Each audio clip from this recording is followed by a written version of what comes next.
Hi friends, இன்றைக்கி சுவையான கொத்தமல்லி சட்னி எப்படி செய்கிறதுன்னு சொல்லித்தரேன் வாங்க. கொத்தமல்லி ஒரு கொத்து எடுத்துக்கோங்க, அதை நல்லா பிச்சு போட்டுக்கோங்க. 3 சின்ன வெங்காயம், அதே மாதிரி பூண்டு. வெங்காயத்தை நல்லா சின்னதாக நறுக்கிக்கோங்க.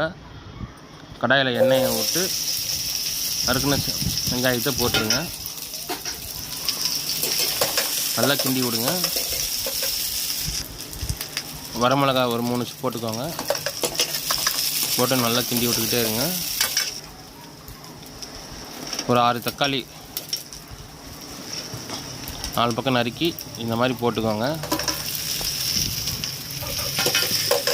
நல்லா வதங்குற வரைக்கும் இதே மாதிரி கிண்டி விட்டுக்கிட்டே இருங்க. தேவையான அளவு உப்பு சேர்த்திக்கோங்க. உப்பு சேர்த்திட்டு நல்லா கிண்டி விடுங்க. இதே மாதிரி ஒரு 6 பல்லு பூண்டு சேர்த்திக்கோங்க. வதங்குற வரைக்கும் நல்லா கிண்டி விடுங்க. பாருங்கள், நல்லா வதங்கிடுச்சு. இப்போ பிச்சு வச்சுக்கிற கொத்தமல்லியை அப்படியே சேர்த்திக்கலாம். சேர்த்து நல்லா கிண்டி விடுங்க. பாருங்கள், வதங்கினதை நல்லா இந்த மாதிரி பேஸ்ட்டாக அரைச்சாச்சு. நல்லா நைஸாக அரைச்சி எடுத்துக்கோங்க. இதே மாதிரி அதுக்கப்புறம் தோசைக்கல்லில் எண்ணெய் ஊற்றி தேவையான அளவு கடுகு சேர்த்திக்கோங்க. தேவையான அளவு கருவேப்பிலை ஒரு கொத்து சேர்த்திக்கோங்க.